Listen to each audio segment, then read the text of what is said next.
Tem livro que pega a gente de uma maneira surpreendente, né? Dessa vez eu fui pega assim, por Minha Vida de Rata. Esse livro é muito impactante, é um livro muito pesado, um livro que inicialmente eu até pensei em abandonar, mas eu não conseguia sair dele de maneira alguma. Uma história impactante, 319 páginas que eu li em 4 dias, foi bem rápido. A cada 2 minutos que eu tinha disponível, eu pegava esse livro para ler alguma página dele. Um livro que me prendeu, que me envolveu, apesar de ter uma história muito pesada. E eu estava até pensando, nesses últimos anos, todo ano, pelo menos um livro que trata de misoginia acaba vindo para mim. Eu não busco esse tema, mas impressionante, assim, eu acabo, sabe, pegando pelo menos um. Eu acho que a cota desse ano já vai ser, né, preenchida por este aqui, muito pesado, muito impactante. Se você tem problemas com abuso sexual, abuso familiar, com abandono parental, abuso psicológico, racismo, esse livro não é para você. Toma cuidado, tá? Mas se você conseguir ler, uau! Que história! Eu tenho transtorno de ansiedade generalizada. Terminei esse livro ontem e, gente, eu tô passando mal. Eu tô bem ansiosa mesmo. E eu acho que essa ansiedade é devido a esse livro, porque na verdade eu comecei a sentir uma ansiedade muito forte já assim no primeiro dia, sabe, desse livro. Eu acho, para mim foi muito pesado. De repente você vai ler e para você é um livro ok, né? Mas claro, cada pessoa absorve de uma maneira diferente, né? Precisamos falar aqui também da escritora Joyce Carol Oates. A Joyce é estadunidense, ela tem 85 anos, amplamente premiada, prestigiada mundo afora, reconhecida pelo seu talento na escrita, tem obras muito importantes. Além deste livro aqui, tem vários outros. Blonde, que é uma mistura aí de biografia da Marilyn Monroe com ficção, é uma das suas obras principais também. E o Nobel, nesses últimos 20 anos, sempre cogita o nome da Joyce como uma das possíveis escritoras a ser laureada com o Nobel de Literatura. Ela está com 85 anos, eu acho que está mais que na hora de laurear, então, essa escritora maravilhosa, Joyce Carol Oates.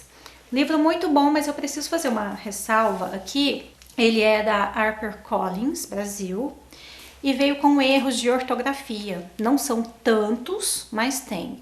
Um livro dessa grandeza, de uma escritora tão respeitada, de uma editora também, né? Uma editora boa, vir com erros de ortografia, gente, é um pecado. Não pode acontecer isso, tá? Achei muito chato ver esses errinhos aqui.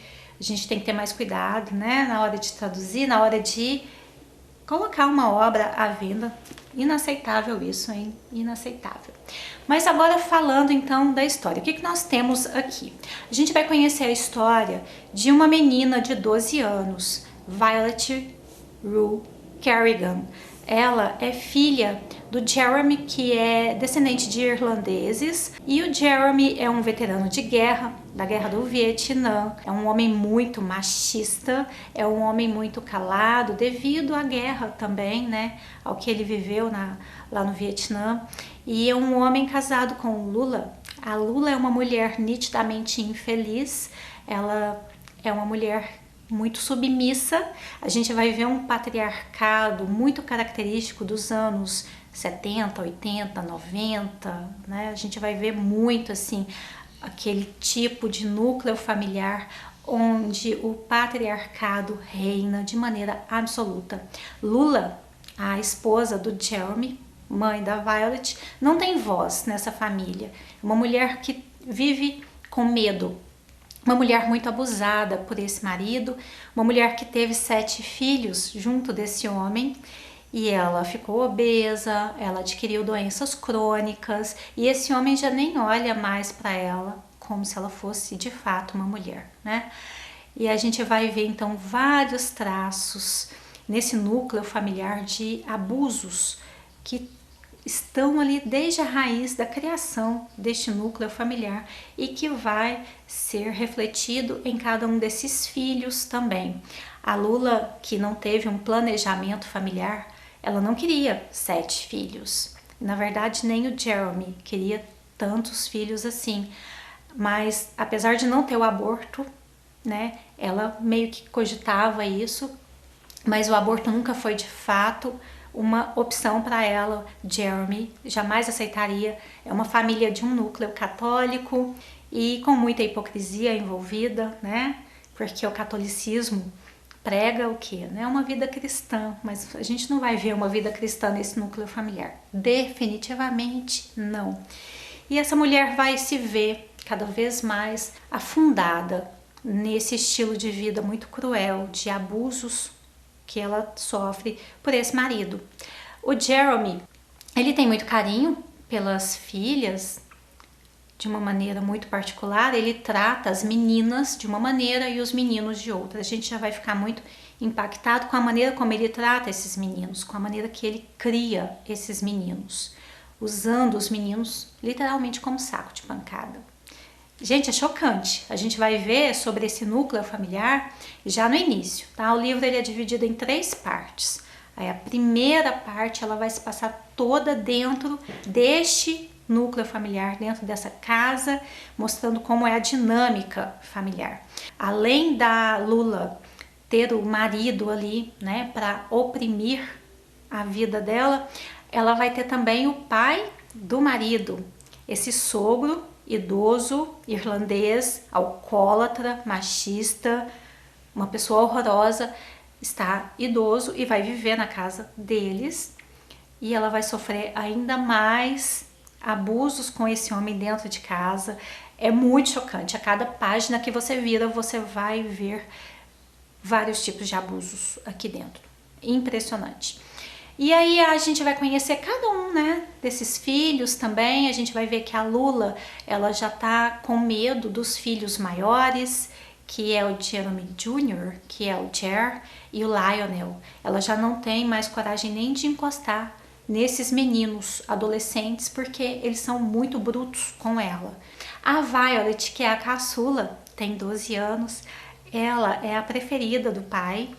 Ele é apaixonado por ela, talvez por ela ainda ser a menorzinha, né? Na verdade, a diferença de idade entre eles é mínima, mas a Violet é a caçula dessa família e é a mais bem tratada pelo pai. E a gente vai ficar muito impressionado com a falta de sensibilidade, com a falta de amor, com a falta de estrutura psicológica dentro dessa família.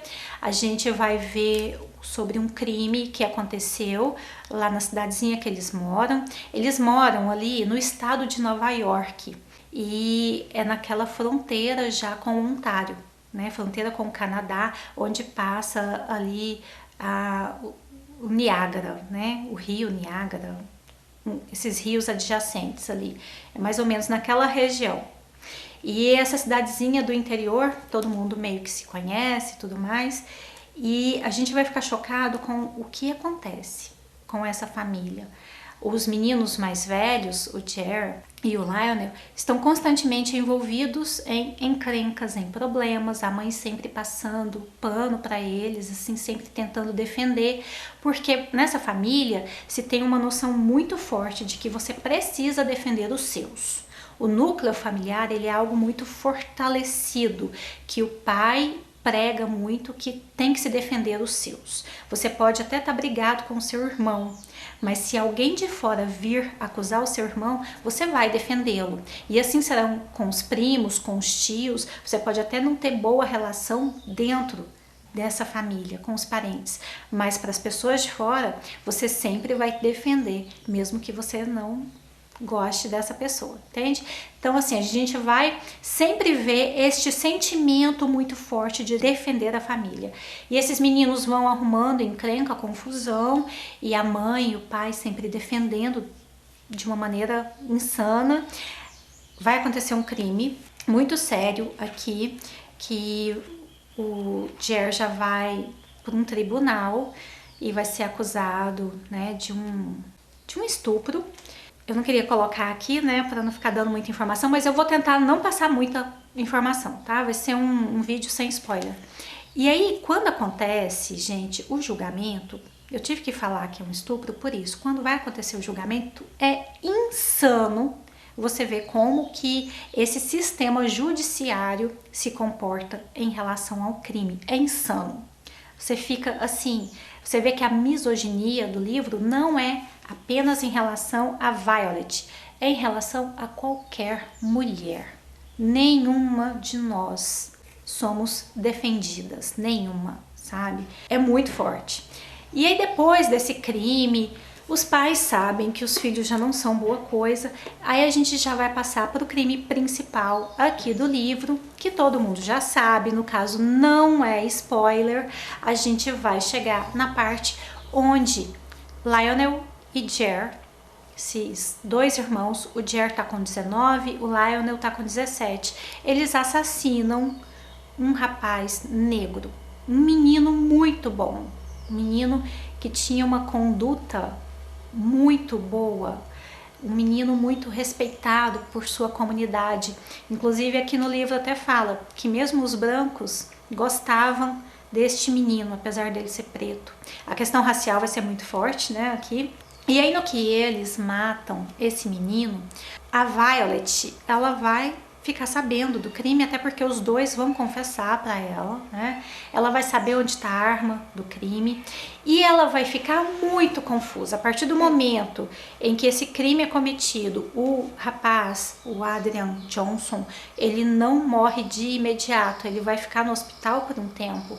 Enquanto ele está ali entre a vida e a morte, essa família já fica num estado caótico, porque alguém testemunhou e pegou uma parte da placa do carro.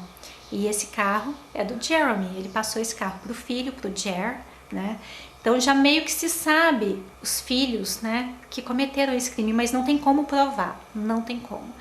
E assim a gente vai passando os dias, a Violet, sabendo do crime, os irmãos confessaram para ela fica numa situação horrível, com a consciência muito pesada, ela começa a ficar desesperada, todos dessa família vão ficando, e o Lionel tá muito desconfortável com essa condição da Violet saber do crime, e ele começa a deixar a Violet muito acuada, ele começa a fazer coisas com ela que não são legais, até que um dia vai acontecer uma coisa mais grave, não vou contar aqui, né, para vocês lerem. A Violet vai para a escola com febre, com cicatriz, machucada. A professora leva ela para a enfermaria da escola e ali, com pessoas que estão interessadas na dor dessa menina de 12 anos, né? As pessoas tratam ela bem e ela acaba cedendo e contando então sobre o que aconteceu, por que que ela está naquela condição. A partir desse momento que ela conta, né, ali na enfermaria, para o diretor, para a professora, a polícia já é chamada e Violet já não volta mais para casa, porque eles entendem que ela corre perigo de morte se ela voltar para aquela casa. E o mais louco, gente, é que os pais da Violet vão tratá-la como uma rata, que é a gíria para quem é delatora, né? Isso para eles é inaceitável, inaceitável. E aí, a partir daquele momento, eles simplesmente abandonam essa menina. Eles falam que ela não pode voltar para casa porque eles não aceitam rata lá dentro. Imagina o que é isso. Você ter 2 filhos, né? Ali dos seus 7 filhos, 2 já cometeram outros crimes. Eles cometem um assassinato. E você prefere defender esses filhos do que defender uma filha de 12 anos que não sabe como lidar com essas emoções de saber desses crimes. Enfim, gente, é uma loucura. Ela é uma criança de 12 anos que vai ser rejeitada pela família. E a partir do momento em que ela é rejeitada, ela vai ali para um abrigo, né? Ela não pode mais voltar para a escola que ela frequentava. Ela ama a escola, ama estudar.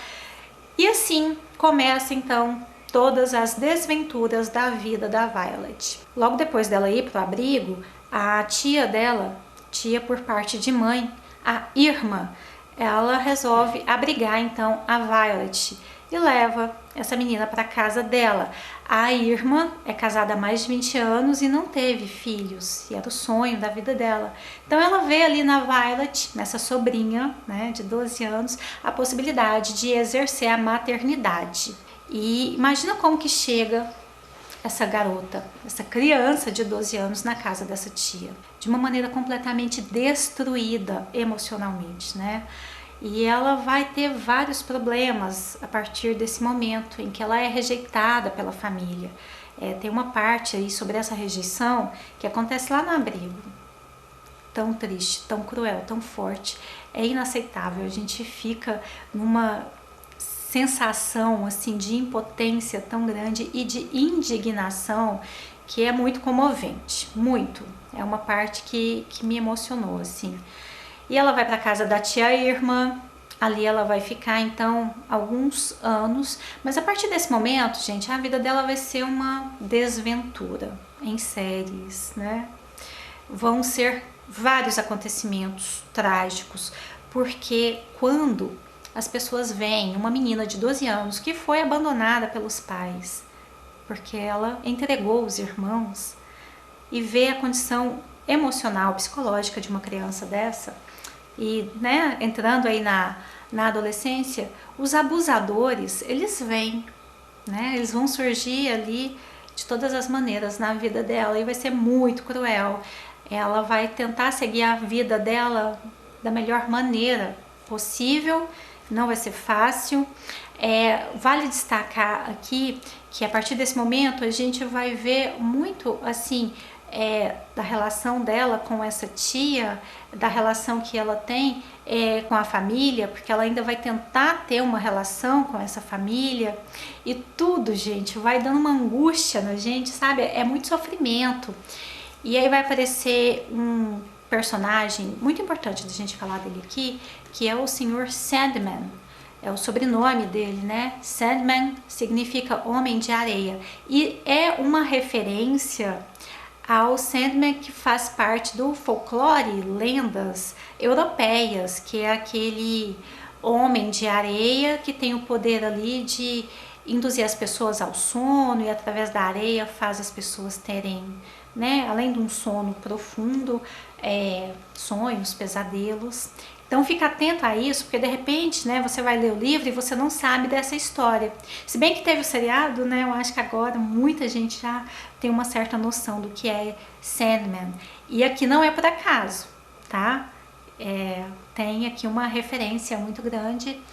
E assim vão se dar inúmeras sucessões. A gente fica muito chocado, né, com o que vai ocorrer aí ao longo desses anos, depois que ela denuncia os irmãos serão julgados, eles serão condenados, mas a gente vai acompanhar de maneira rasa, mas de uma maneira clara, como funciona esse sistema judiciário misógino, ora racista.